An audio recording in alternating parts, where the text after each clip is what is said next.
A bet is this: when somebody lay on the cross and die for you before you even born and say, I bet my life, Jesus, that when they come out, they will serve me unconditionally. Now that's a bet. When you start laying on the cross and put your life on the line, now I'm betting. What Jesus was saying is Goliath must fall.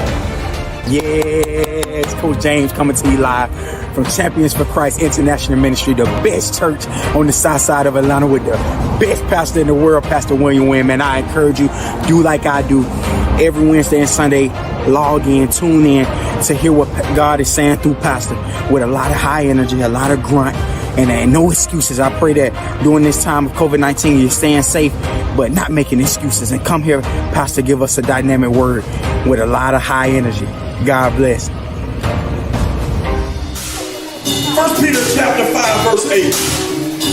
If you haven't said amen, he says, be alert and of sober mind. Jesus. No matter what goes on in your life, always be alert and be of what? Sober mind, not tossed to and fro.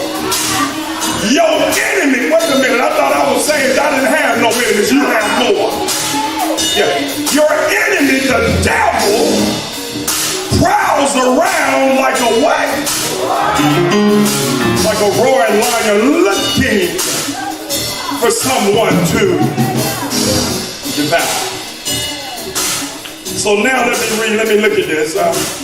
God wants me to always stay alert. Be of sober mind. I found out in this text that I have an enemy. Some of y'all say I have a lot of enemies, more than I can count. Some of y'all say I have some enemies I'm not sure about yet, but I got an idea that that's an enemy too. Some of y'all say I got some enemies that's close to me that have been hurt me. I got to put enemy on them too. This enemy prowls around roaring like a lion, looking for someone to devour. If you will, that's going to be our base text. And I want you to go over to 1 Samuel chapter 17, starting at verse 3. Yes. We got the foundation. Now we're getting ready to build on something for the next couple of weeks. Look at what it says right here in Samuel. The Philistines occupied one hill,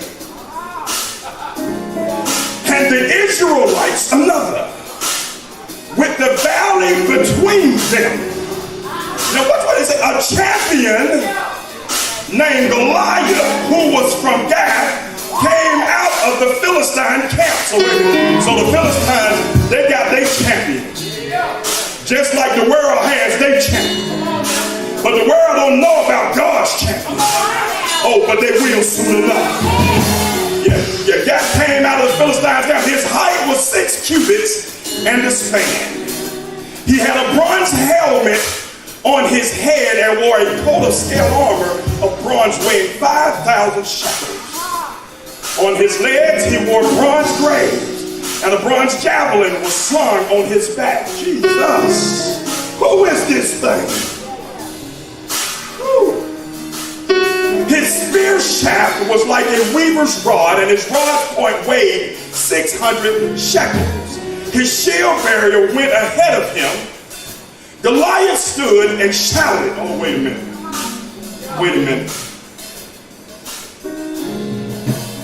This is what happens when you let an enemy linger too long.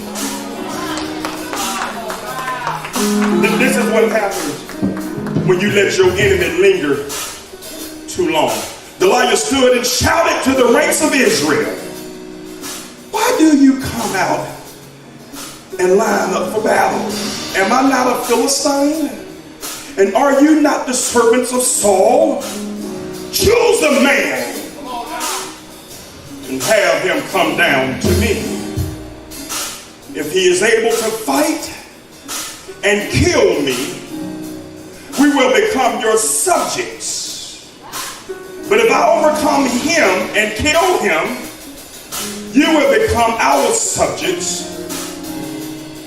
and serve. Then the Philistines said, this day I defy Jesus. That means openly resist. The Philistines say, this day I openly resist the armies of Israel. Give me a man and let us fight each other. On hearing the Philistines' words, Saul and all the Israelites was dismayed and terrified. I want to start this summer series off today with the title of Goliath Must Fall. Somebody got to rejoice better than that one on this one. Goliath must fall. Somebody tell a neighbor, Goliath must fall. Oh, Goliath, whatever your Goliath is, it must fall. I don't know what your Goliath is. It ain't my business, but whatever that giant is in your life, that giant must fall. Father, we thank you this morning for whom all heaven and earth flow. Thank you for your anointing that only comes from heaven, Lord. We ask that you're already in this place, Lord. We're ready, God, expecting something great today. Lord, we give you our best praise and worship, God. We'll be alert and attentive so that you can feed us, so that we might dine off your word. Let it the nutrients from this word, God. Let it strengthen us in the areas that we're weak, Lord. Let it make our hindsight, Lord, kinship, Lord, to our eyes. Oh, we thank you, Father, in your Son, Jesus' name. Bless the man of God who brings the word. Speak through him to these your people. I speak right now against any spirit that tries to come in here unwelcome. Any soothsayer, witch, demonic spirit, you got 30 seconds to leave. In 30 seconds, if you haven't left, we kicking you out. No longer will we be distracted. No longer will we be put down. No longer will we think down. No longer will we look down. Today, Goliath is conquered, God, in our lives. And we thank you this morning. And to you be all the glory. To you be all the honor, God. And to you be all the praise. And if you believe that this morning, put your hands together and encourage yourself by saying, Goliath must fall. Goliath must fall.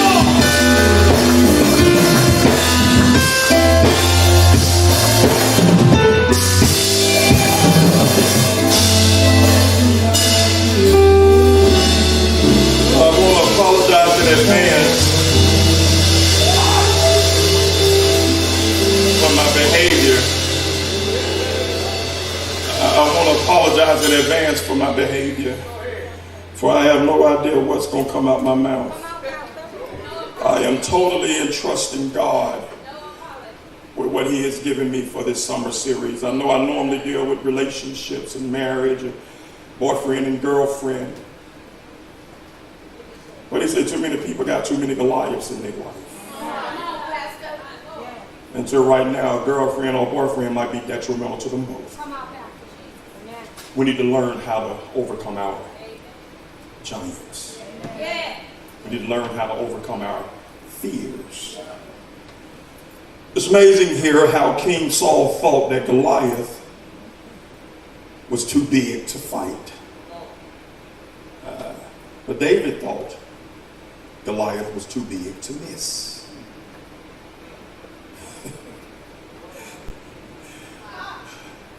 I'm going to let that migrate for a minute. Somebody's still coming down. King Saul thought Goliath was too big to fight. But David thought that Goliath was too big to miss. How can two people see the same thing and come up with a different content? How can one person look at something and say, that's trash, and somebody else look at it and say, no, that's a treasure? How can somebody look at you and say, they're no good, and somebody else come behind them and say, they're anointed? How can that happen? What are the Goliaths in your life?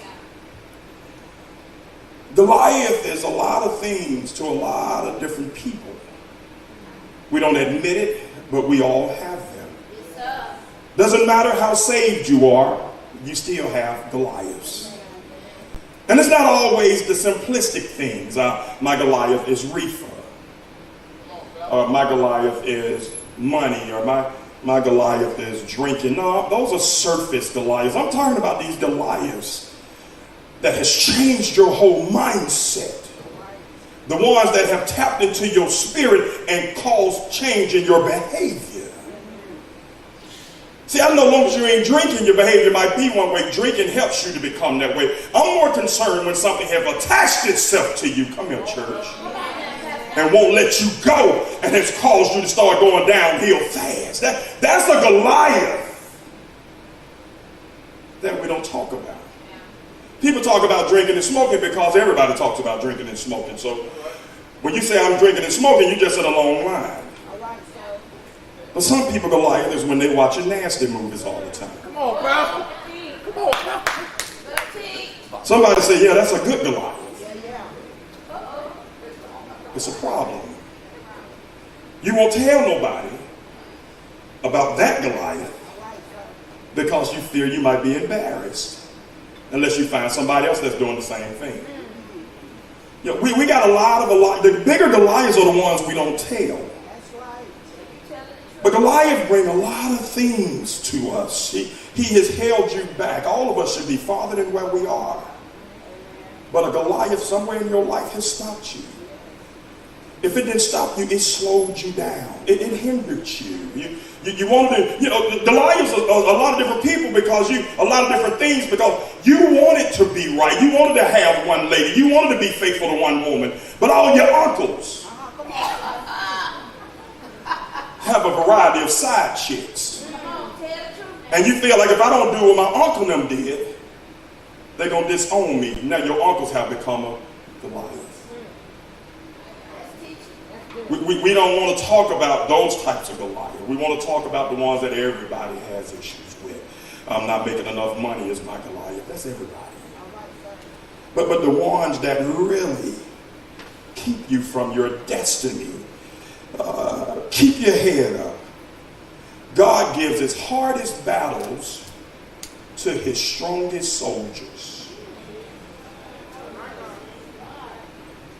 When we're dealing with Goliath and David, when we really start diving into this, you will see that age ain't nothing but a number. Now, I know we say that a lot when you start trying to drink before you're 21 and you start trying to date somebody a little older. First thing to do to tell a chick, you're too young, baby. Baby, age ain't nothing but a number. Yeah, that's what they say. But this is the same thing right here. Goliath was a lot bigger than David and a lot older than David. But he didn't realize what David's resume looked like. And I know a lot of times in church, God bless you, man, to God. I know a lot of times in church, people look at you and talk negative about you, but they don't know your resume. They don't know what you've been through and what you had to fight to get to where you are. Don't start tripping on them too long. They might do something devastating to you. When God starts to really give you hard battles, God is starting to see you in a way that you are a stronger soldier. You look at yourself and say, Lord, why are you doing this to me and not my friend? Your friend don't go to church. Your friend ain't trying to make a difference in the community. Why would he put more on your friend? Your friend has self-destructed. God wants to put something on you because he say, I know what's in you, and you're starting to apply what's in you so I can trust you and give you more. It's just like a kid. When you first start to teach your kid to drive, they don't get under the steering wheel. You talk them through driving while they watch you drive. And you start telling them everything about driving. This is the gas pedal. This is the steering wheel. This is the gear shift. And you go through all this and you come to a complete stop. Well, mama, you don't be coming to a complete stop. You come to a complete stop and you look both ways. You want to teach them. God is looking and say, I have trained you by allowing you to see my son Jesus. Now I'm ready to pour some of this on you. I'm ready to put you into the game. Or are you ready to fight some Goliaths? Have you learned to do hard things? That's what separates us in church. A lot of everybody in church, Pastor, everybody in church can sing. Everybody in church, oh, they can shout depending on where you go. They know the songs, they know scripture, but they don't know battle. They know everything in the church. So when they don't know battle, they talk against battle when they see battle. Because they don't understand spiritual warfare except for what they've read or heard. So when they see spiritual warfare, they talk about it. Then it becomes Goliath. Because everybody in the church ain't moving the same way. Come to the same house of God, but not moving in the same direction. Here we have Israel. The Israelites and the Philistines are getting ready to go to war again. Today, here's the thing. We don't read the Bible enough to find out the significance of this battle. They've been fighting all the time. They've been fighting, they've been the only people that the children of Israel fought. But they one of the mainstays. In fact, the Bible declares that the one reason the children of Israel, when they left Egypt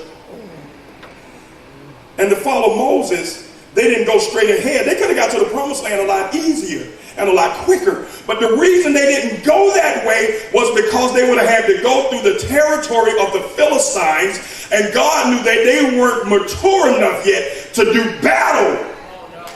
Oh, the Philistines. Well, the Philistines, you didn't fight the Philistines. They were like one of them families who grew up in your neighborhood. You had to fight them all. Your mama didn't want you to really fight them kids. The kid hit you, your mama said, come on in the house, baby, let it go. We're going to pray for them. You know, because mama don't want to mix up with that family. That's how the Philistines were. You know, everybody in that family ashy. They eat things you wouldn't think of. Live in elements you couldn't imagine. You don't want to fight that family. You want to fight a family like you with soft skin. Don't have a high tolerance for pain. We don't want to fight Goliaths. Not realizing that Goliaths are a test to get us to where we want to be, to let us see what we really made of. So God took the children of Israel out of Egypt and took them the scenic route to get to the promised land. But it was in that time that, during that time, God saw a lot in the children of Israel. But their main course for not going straight ahead and getting there quicker, well, because they weren't ready to fight the Philistines. Philistines didn't care who you were. They'll fight you. So Goliath's been out there for a long time. So some of y'all who've been waiting, taking the scenic route, Goliath will be waiting on you at the next intersection. You cannot get away. What they say, you can run, but you cannot hide. Goliath will find you. Doesn't matter how smart you think, how far you run, he will find you. And you will never be totally fulfilled because you know you're running from something. Let me tell you now, when I was running from student loans, can I keep it 100? I had a good time, but I was never quite, every now and then while I was having a good time, student loans just popped up. Just out of nowhere, just came up in my mind. Oh, where are you? Get away from me. I'm trying to, I want to have a good time. Student loan wouldn't let me. Years went by and I was trying to outrun Sally Mae. Sally Mae, I realized her endurance is a lot longer than mine. She will find you. She was a Goliath to me. And it was only when I made up in my mind that I'm going to have to charge this Goliath head on that I found peace. Didn't want to hear, you don't want to hear the news of how you spent that money when you was in your master's. I'm glad I got 2 or 3 witnesses in there. Some of y'all so stuck up. Your angels don't even want to fool with you. I look back and I say, where did that money go? Sally Mae say, I don't know, but you finna pay it back. Somebody say Goliath. See, that's a Goliath that we don't talk about. You go out with your girlfriends and you go eat that $25 lunch knowing you owe Sally Mae. Somebody say, I'm trying to high cap, I'm trying to splurge, whatever you want to call it, that Goliath going to still be there. And you wait too long, Sally Mae will find you on your job.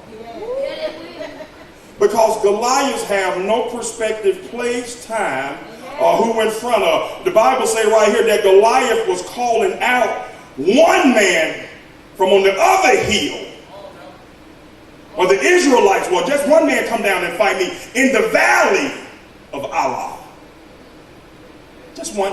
And what we don't realize, now here's the irony in this. I'm going to take my time with this. I'm not going to rush it. I'm not going to try to hold you all day because we'll start back next week. In the valley of Allah, it was a place where agriculture was plentiful. It was a place where everything grew. Great place to farm. Now it's a great place for people to go and die. The significance of the valley of Allah. How could something so nurturing become so detrimental? How could things be going so right? I think there was a song that, how could something so right go so wrong? Yes. How could something that God created to be something to reproduce now become a battlefield of killing? He's calling them out, just like your Goliath calls them out. Just send one man. And the Bible says for 40 days, Goliath. I know you want to get to the end of the story where David had the 5 stones, but it's a lot bigger than David. If it was just David, it would be an ordinary Jesus story. If it was just David, you know it had to be extraordinary to be one of the greatest stories in the Bible. That Goliath wouldn't leave. And I was just thinking how tormented the children of Israel, let alone the chief Saul, who was known to be a great fighter. The higher you go in rank, the greater your Goliath. The bigger your vision, the bigger your Goliath. The more you will to do right, the greater the adversary. What they say, for every level there's a new devil. It's the truth. It's the truth. And that's what caused a lot of us to become stagnated. Because we don't want to fight. How many of you know that God will put you back together in front of the people who broke you? I got a couple people standing. I'll be standing on that one too, but I'm already standing on that. God will put you right back together in front of the people who broke you. Whatever that Goliath is that's breaking you, God will put you right back together. Right in front of them. Yes. But you got to understand that in this fight with Goliath, you're going to take some hits. You're going to take some punches. You're going to take some blows. You're going to make some mistakes. You're going to make a bad decision every now and again. Let it be aggressive. If I'm going to make a decision, it's going to be aggressive. We're going go. I'm fighting there. I'm swinging every chance I get at Goliath.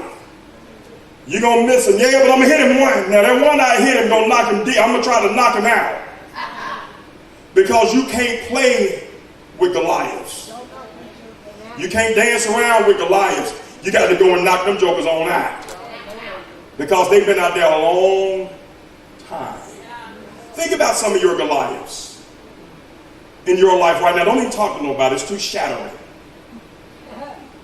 Just think to yourself, some of your Goliaths will be like, how long have I been dealing with this? How long have I been doing? I didn't even ask for this. This voluntarily came and sat in my lap. I don't know how I got this issue right here in my life, but it's here, and now I'm having to fight this thing. I don't even know the name of it. All I know is it's just get on my nerves. Some Goliaths, you can't even name them. Pastor, all you had to do was just, man, this will get on my last nerve, Goliath. Sick of this Goliath. But we don't know how to fight them.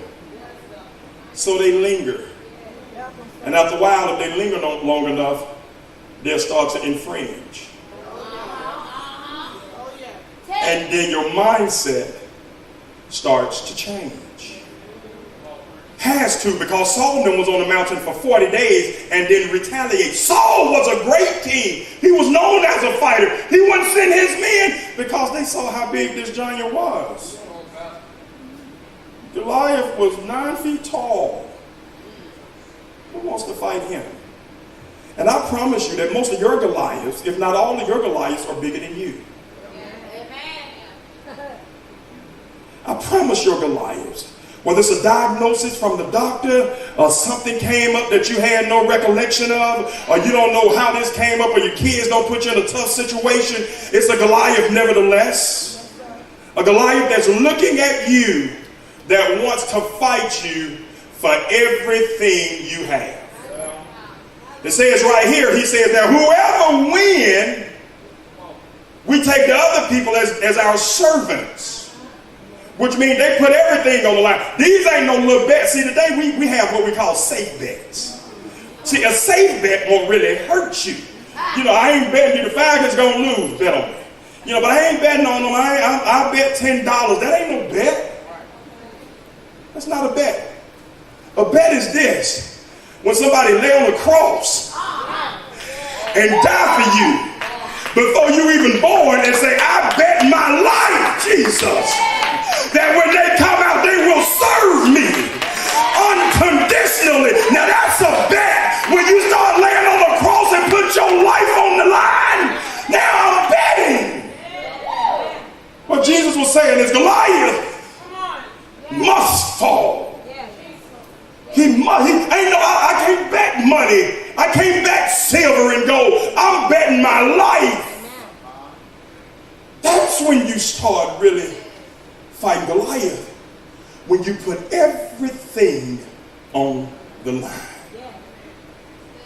A lot of us can't put things on the line because we try to carry everything that we had in the past with us. I wish I didn't have to say that. By the time you get ready to fight, you're so tired because you brought your last 2 husbands with you. You coming to the altar, getting ready to get married, and you done brought the last 2 husbands with you. And I ain't gonna have this out of him, and I'm not gonna have this out of him, and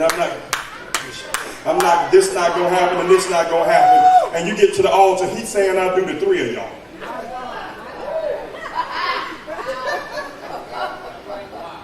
They don't like this today, coach. We might lose 1 or 2. Somebody on Facebook already.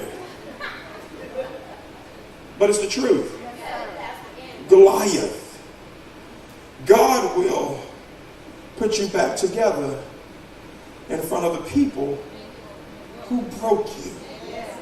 So all those who talked about you, ridiculed you, lied on you, stole from you, hamstringed you, tried to kill you with their mouth. God said, I'm going to put you together right back in front of them.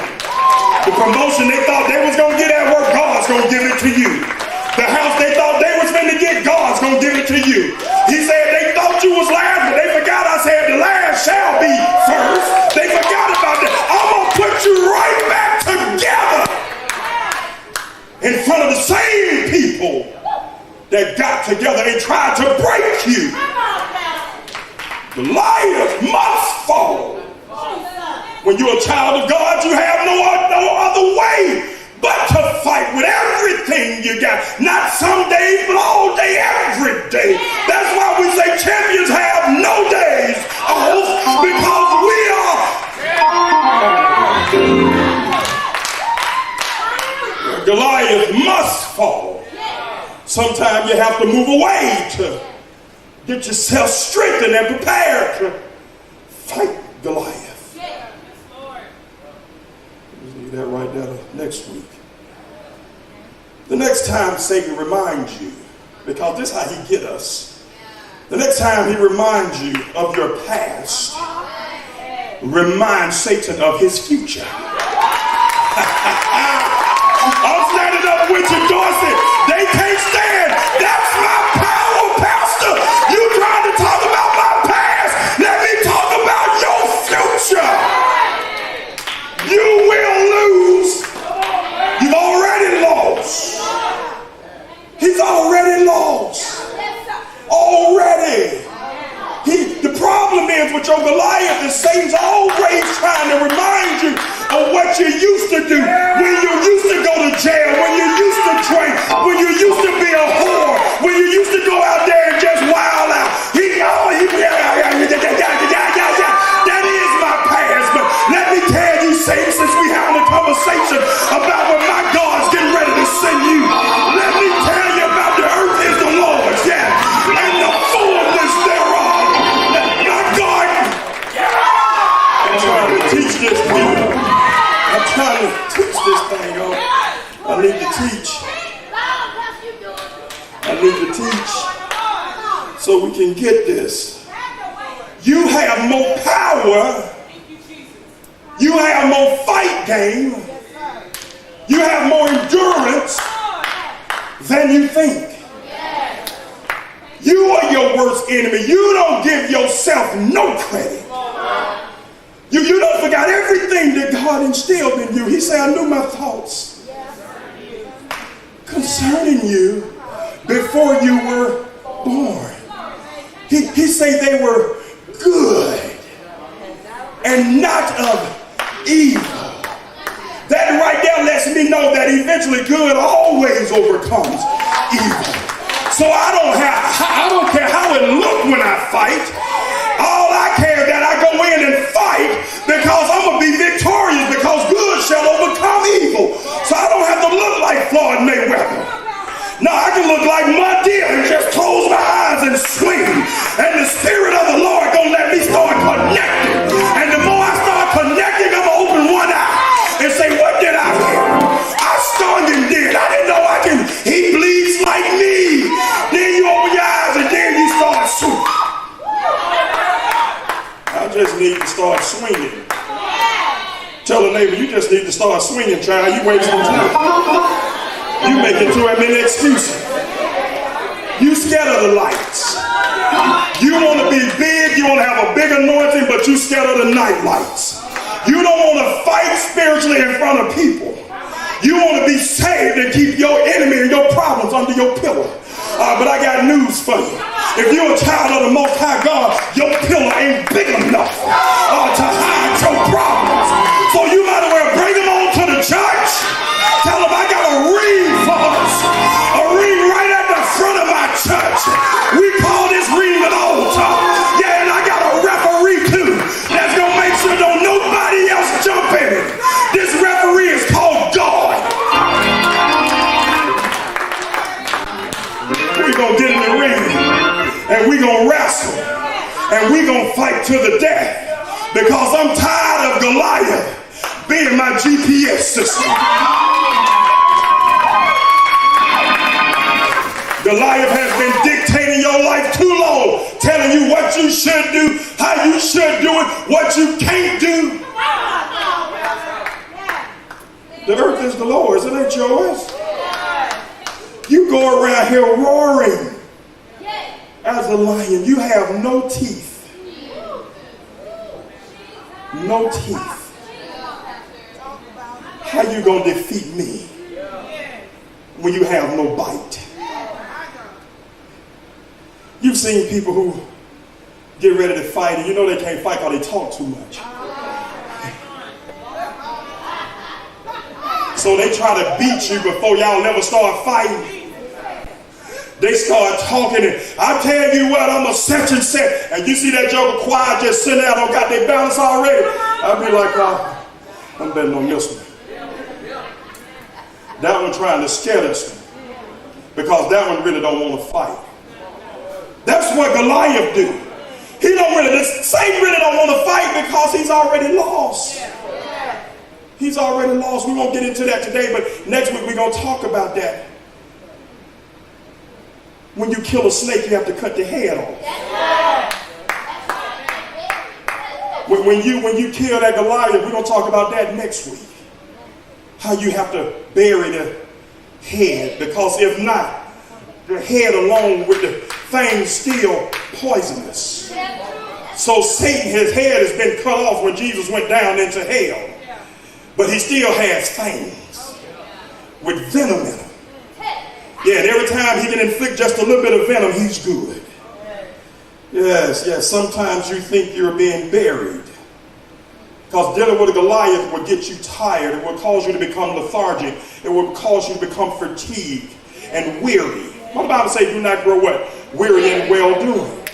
Because when you're doing well, and if you're doing it according to the steps of the Lord, and he's ordering your steps and directing your path, you will become tired. Because sometimes you don't understand why God got you where he got you. You don't understand why God got you doing what you're doing. You don't understand why you're having to forgive all these people who keep cussing you out. I wish I had somebody there. You don't understand why you got to try to still deal with your kid's daddy and he refused to pay child support. Come on, somebody got to get with this. You don't understand. Lord, why must I continue to be good when everything around me feels so bad? But why is that? Sometimes you think you're being buried and you don't realize you're really being planted. It's all subjective. It's how you look at it. I'm not being buried. I'm being planted. But I understand for me to be planted, as the ground got to be dug up. And as the ground is dug up, I got to be put in a place that's dug, Jesus. Because once he planted me, then he got to cover me up. Oh my God. He's preparing me for my Goliath. Yeah, so your situation sometimes causes you to be planted, but you thinking you were buried. God said, no, I'm planting you in good soil. And I'm burying you. I'm planting you and I'm putting this seed in the ground. And I'm going to water this seed for you. But I got to cover you up so the wind won't come by and blow you away. See, a lot of times when God plants us, if you ain't careful and if he don't put dirt on you, your friends will talk you out of your blessing.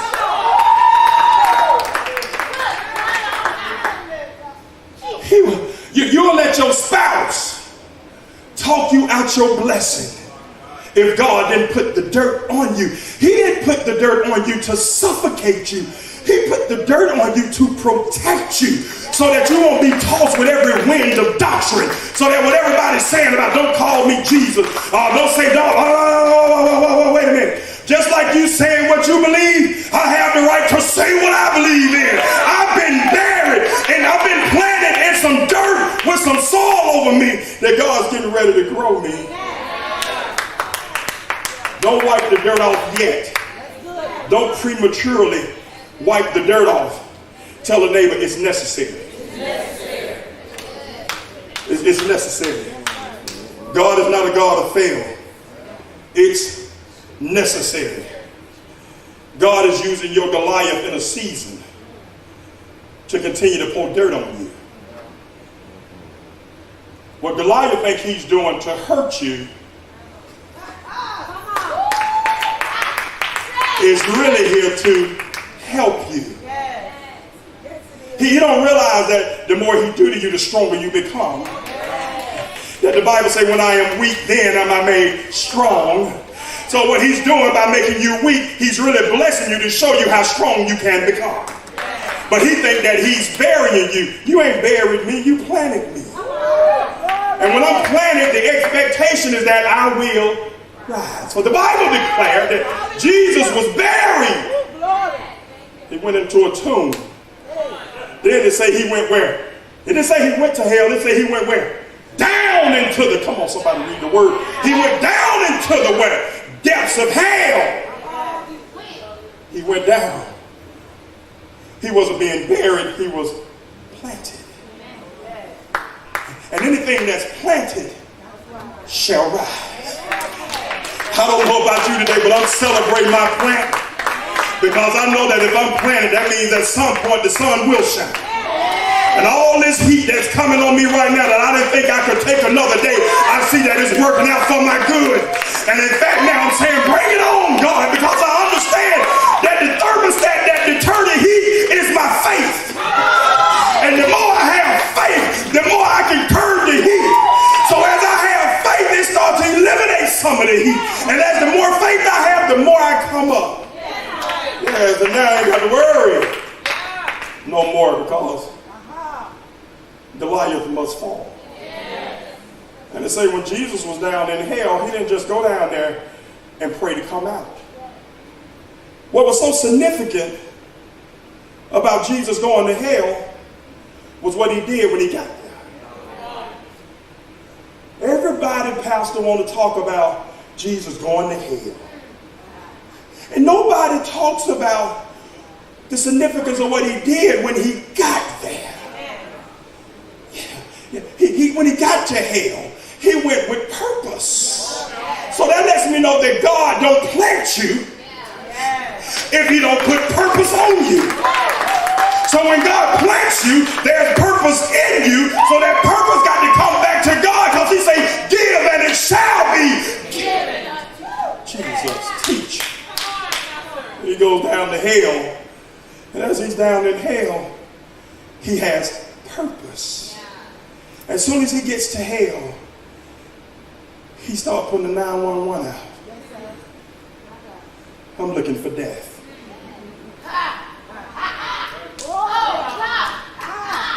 That's his 911. See, that was a Goliath. Because Satan thought that when Jesus was on the cross, when he died, Satan thought he had the victory. He didn't know that was the next chapter. He didn't know there was a B clause to the text. He didn't know that Jesus was going somewhere else. He thought that was it. Satan's whole thing was gravitating off of taking the breath out of Jesus. He just wanted to take the breath. If he could take the breath out of him, he could take his life. So he thought when he took his life, he thought that he was victorious. Just like somebody thinks, if they think they can make you shut up, they think they got you. They don't realize they need to be more worried when you shut up. Because when you shut up, now you're ready to start putting them up. Well, you're starting to put them up in prayer. You're starting to put them up in fasting. You're starting to put them up in supplicating yourself and meditating. When you get quiet. That's why I always say, don't mess with the quiet people. Yeah, they're dangerous. Yeah, because the quiet was the one who prayed. Mess with that empty wagon making all the noise. Yeah, Jesus down in hell with purpose. He's calling out the Goliath of the world, which was death. Calling it out. I don't know how big hell is, but hell has to be pretty big. Or death has to be very elusive. Because it took Jesus 3 days to find it. It took Jesus 3 days to find death. 3 days to find death. Just like I know you've been waiting on God. Sometimes it takes God a little longer to deal with your issues. Yeah, I know, Lord, I've been praying. God said, well, just have faith. Walk in this thing now. No, God, you don't forget. I ain't forgot you. My son, it took him 3 days to find death in hell. He went down there in hell and had to go and find death. Death had ran to death, couldn't hide no more. And then what did he do? Now here's my question to all my Bible scholars. Why didn't Jesus just go ahead and do away with death? Why did he just take the sting out of death? Oh, this is getting good. Why was it that he just took the sting? He could have killed death. Would have been no more death. Why did he just take the sting out of death? That's still a Goliath. Most people don't even like to talk about death. And Jesus already took the sting out of it. We have come up with this image in our minds about death. And we forgot the Bible said, rejoice when people die. Mourn when babies are born. But we told a lot of, oh, that baby cute. Oh, that's a pretty baby. Be lying. Talking about babies. I ain't never seen people like church people. They go and see the people, pastor, see the baby, and leave the baby shower and can't get out the door. That baby was just like her daddy.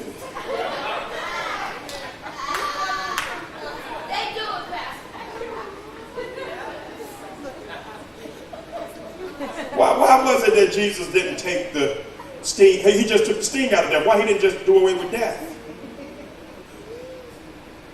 Because he knew from sin, all of us had to now die to go before the throne of God. If he stopped us from dying, there'd be no need for judgment. There'd be no need to go before God if it was a perfect world. But we see that there wasn't a perfect world. During this time, he had just what? Peter had just showed his fear of his Goliath. During this same time when he what? Denied Jesus. We all have. Listen, it doesn't make you not saved when you have Goliaths. It makes you a wimp when you don't admit it. Because if you can't confess it, then how you going to face it? One of the things that's wrong in marriages is people don't faith, they don't tell the truth about their Goliath.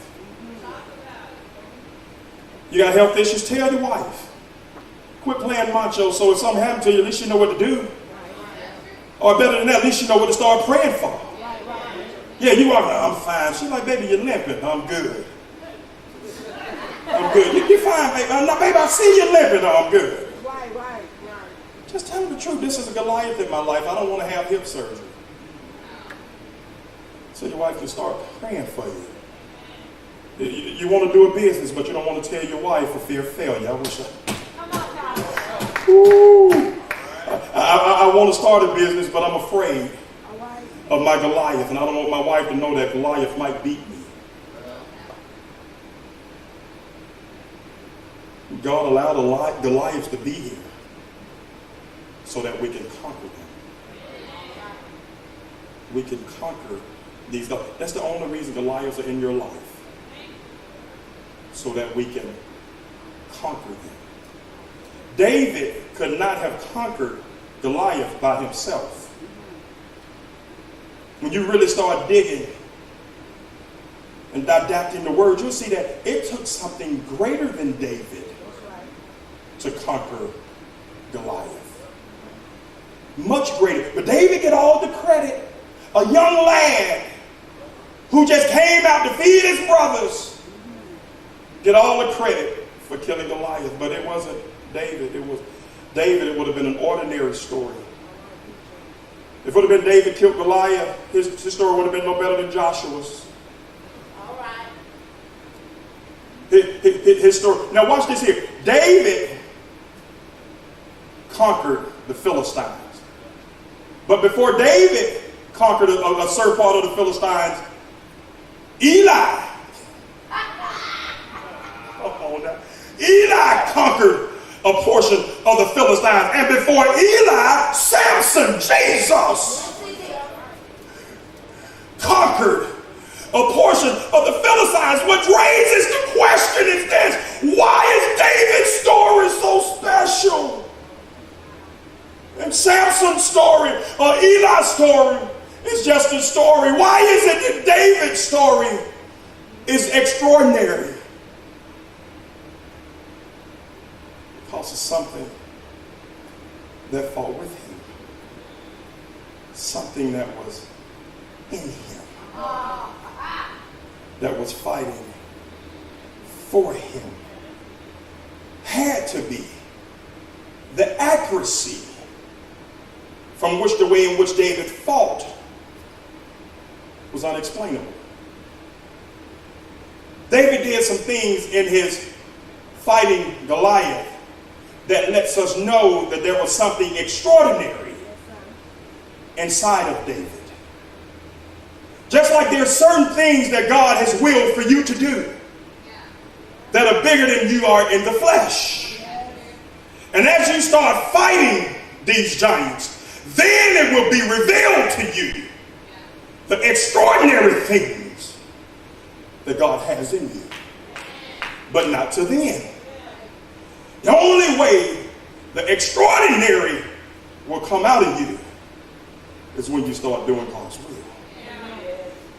I'll close with this. I like how I was talking to my nephew, my son, colleague yesterday. We was talking about how when he went and represented Tuskegee down at the Football Hall of Fame for Media Day, how one of the commentators, one of the news people was asking him, how do you play your position at your size? And colleagues, I'm used to hearing it now. I'm used to hearing it. People they don't believe, not only am I playing this position, but I started at this position. I've been a captain for 3 years at this position, and I'm maintaining a 3.5 at this position. Yes, sir. It further helps cite reference my theory with this. Ordinary people will never understand extraordinary people. Average people will never understand supernatural. Yeah. Pseudo saints will never understand in totality true deliverance. That they will never understand it because they'll never put themselves in a place for battle. They'll run behind people, they'll quit, they'll try to lead the church. When God said, your battle is here. And behind your battle is your promise. So you won't get your promise, I don't care where you go, until you fight this Goliath. I can't wait for next week. Because next week we're going to really start to dive into the text on Goliath Must Fall. The last thing that got me, Deacon Dixon, was I knew Eli had fought the Philistines, and I knew Samson, what he did against the Philistines. But when I saw Joshua, I love Joshua. Because Joshua has always been a true servant, even under Moses, and a true warrior. Those things made him a great leader. Because his servanthood, when I saw that Joshua had a couple of squabbles with the Philistines, and he was victorious in those squabbles, I say, if Joshua can do it, if Samson can do it, if Eli can do it. Joshua had his run-ins with the Philistines after Moses had given him the keys to lead the children of Israel.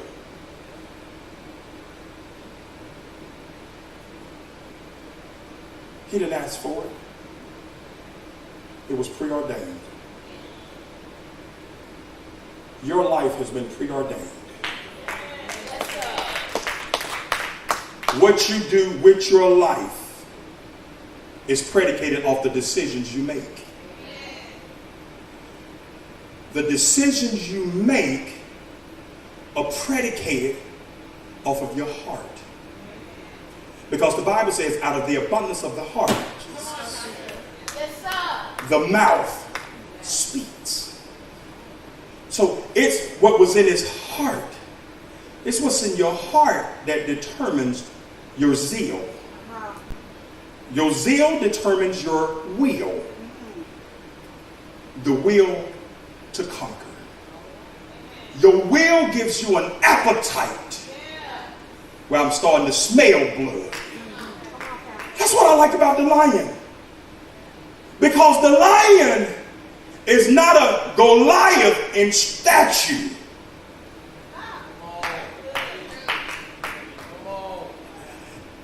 The lion's not he's not a Golgotha. He's not one of those guys. He's not a Goliath in statue. He's a lion at heart. When elephants, who are 8 times, if not more times, 10 times bigger than a lion, they see a lion, the lion see the elephant. The only thing they have in common is how they see each other.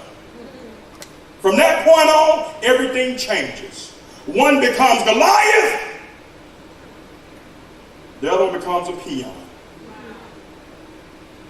The lion looks at the elephant and says, ooh, lunch. That big old elephant looks at the lion and says, ooh, eater. It's in the lion's heart. No other animal walk through the jungle like the lion. I can't wait for Lion King to come out Friday. I'm taking my wife. I already told her, baby, we're going to see Lion King. Because of the content in Lion King. Yes. The lion.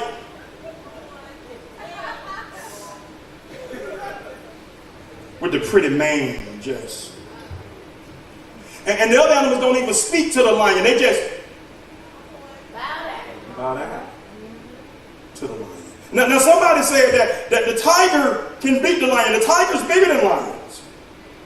Tigers are bigger than lions. And they can't squabble with the lion. But tigers run alone. They have.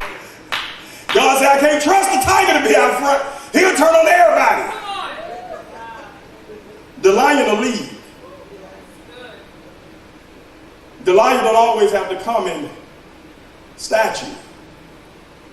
True Goliaths are measured by the heart.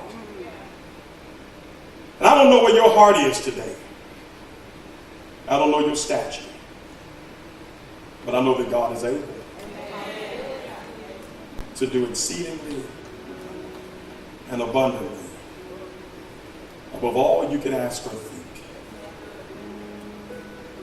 The reason he does that is because he knows at some point we're going to think we can't beat this giant. But you can. If you put yourself out there in the game, eventually, coach, you will. And when you put yourself in the game, you'll see that God always had better for you, coach. If you would have never put yourself back in the game and just allowed your past to be your present, you would have never been fulfilled. And you would never have the joy that you have now. You would have known that life could be so grand and what it's like for a woman to appreciate who I am and truly invest right back in Jesus. That's what happens when you face your Goliaths. And say, I'm moving on. And as I move on, I'm moving up. And I know that my God's going to give me better. Because I ain't scared of no giant. As you stand. Oh, guys, wasn't that an awesome word today? We get that type of word every week. Every Sunday morning at 9 a.m. Every Wednesday evening at 7 p.m. by my pastor, the dynamic Dr. William Wynn. So Champions for Christ International Ministry is a place to be. So next time, grab your friends, grab your family, and tune in and get an awesome word from God. It will be our pleasure to working with you. See you then. We are so glad you're here. Remember, let's continue to honor God through our commitment to give. There are 4 ways to give. The first being Cash App at $Champions for Christ. Next, you may also give online at the Champions for Christ website at www.championsforchristim.org. You may also text Overflow to 888-364-4483. Lastly, you may give on our mobile app available in the Apple and Google Play Store. Let's continue to encourage everyone to tune in next week. Remember, this is still the year of no distractions. We are champions because we are champions for Christ.